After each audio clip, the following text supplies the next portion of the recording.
Lagi rame nih, ada seorang petani asal Kabupaten Bekasi, Jawa Barat yang nggak pernah sepeser pun ajukan pinjaman ke bank, tiba-tiba didatangi 3 penagih utang dan harus bayar utang sebesar 4 miliar rupiah. Kok bisa ya? Jadi ingat kasus yang terjadi tahun lalu, ini ada ratusan warga Garut, Jawa Barat yang juga didatangi penagih dan harus bayar utang hingga jutaan rupiah. Ada yang pernah alamin hal yang sama? Jadi ada seorang petani yang ditagih harus bayar utang sebesar 4 miliar rupiah. Awalnya petani asal Kabupaten Bekasi itu didatangi 3 penagih utang yang mengatasnamakan salah satu bank di Jakarta tahun 2021. Agunannya atau jaminannya tertulis sertifikat tanah milik orang tua petani ini. Padahal petani itu sepeser pun nggak pernah ajukan pinjaman.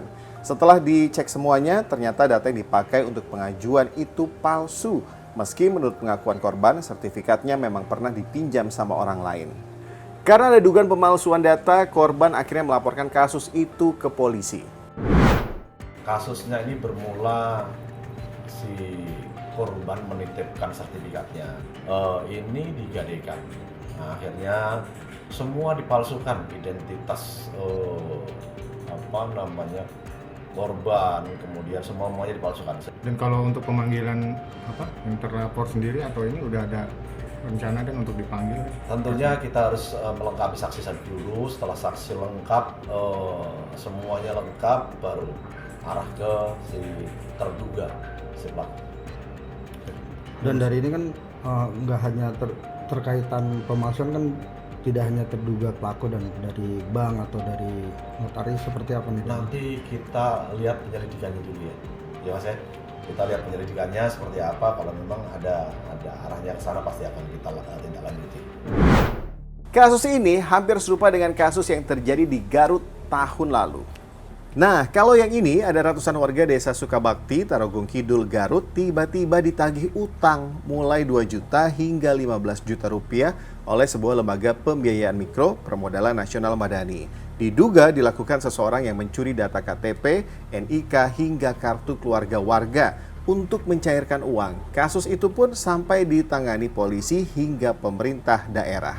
Kan palsu ya data-datanya, kok bisa sampai lolos ya di lembaga resmi loh padahal. Nah kalau udah kayak gini siapa yang rugi, siapa yang salah? Ya karena dalam kasus ini yang dirugikan sebetulnya ada 2. Satu tentu saja adalah korban sendiri, yaitu petani. Yang kedua yang dirugikan juga adalah perbankan yang menyalurkan uang ya. Yang mana tentu saja uang yang disimpan di perbankan ini adalah dana masyarakat ya, yang harus dipertanggungjawabkan. Nah, oleh karena itu ada solusi atau pendekatan dari sisi hukum. Yang kedua juga adalah ada perbaikan yang harus dilakukan dari sistem perbankan ya dalam hal penyaluran kredit dan juga terkait dengan verifikasi data-data dan juga dokumen-dokumen yang diperlukan dalam hal yang terkait dengan penyaluran kredit tersebut. Nah, terkait kasus-kasus ini yang harus diwaspadai bukan hanya soal pencurian datanya atau soal pemalsuan datanya, tapi juga terkait kebocoran data secara digital. Apalagi data kita ini sudah ada di mana-mana, lembaga keuangan, e-commerce, hingga media sosial. Masyarakat, hari ini masyarakat Indonesia tuh menderita akibat dari kebocoran data. Penderitanya dalam bentuk apa? Dalam bentuk banyaknya kejahatan dunia maya. Apa hubungannya kejahatan dunia maya dengan kebocoran data? Namanya orang melakukan kejahatan penipuan itu perlu monetisasi, perlu cash out. Nah, tetapi karena banyaknya data kependudukan bocor, banyak KTP bodong dipakai untuk buka rekening bank bodong. Lalu mereka nipu, masukkan hasil penipuan itu ke rekening bank bodong, lalu ditarik, lalu dia tinggal ganti rekening gitu loh. Kamu lihat, cari beli rekening bodong, mau banknya silakan sebut namanya, bank 5 besar, langsung ada, kamu beli, kamu bayar 1 juta, kamu dapat rekening saldo 50.000, tapi kartu ATM semua udah siap tinggal tarik gitu loh.